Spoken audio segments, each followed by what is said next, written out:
hapa na yani nakutolea roast wewe mwenyewe mama mtu utashangaa. Viungo mimi si mtu wa Tanga. Kulinga asili yangu.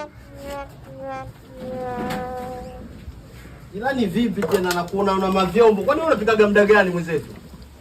Anakutoka tena maneno. Na kwa kupika muda gani na kuhusu nini kwa mfano? Au unahitaji nini? Au nikuuliza haya, huyo nyani wako anapikaga muda gani hapa? Jirani maulizwa wewe. Ya kwanza amefika. Nikuulize huyo wewe kama nyani tu unamfanyisha mwenzio ukaboya au unamfanyisha kazi za ofisi? Mahaba uzembe unamfanyisha. Huo ni uzembe nikwambie. Wewe ujinga. Mwanaume anakuwa unapika hivyo. Ana ushazi. Bwana mimi naosha vyombo si vyangu nimetumia mwenyewe. Hiyo mnatumia wote. Hajaiko osha vyombo hiyo binti. Ajifanya malkia mjini. Huyo binti kazi yake kutumikisha. Huo boya ndugu yangu. Mbona sufuria nyeusi mpikia kuni nini? Kaka. Bwana mkubwa, bigi, narudia tena. Bigi. Bigi. Sitaki shobo na wewe. Hayakuhusu. Punguza shobo. Umeelewa?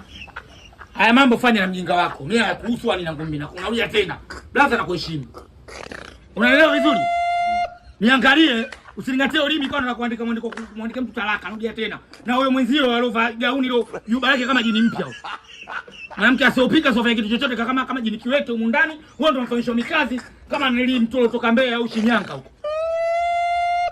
Huo uzembe.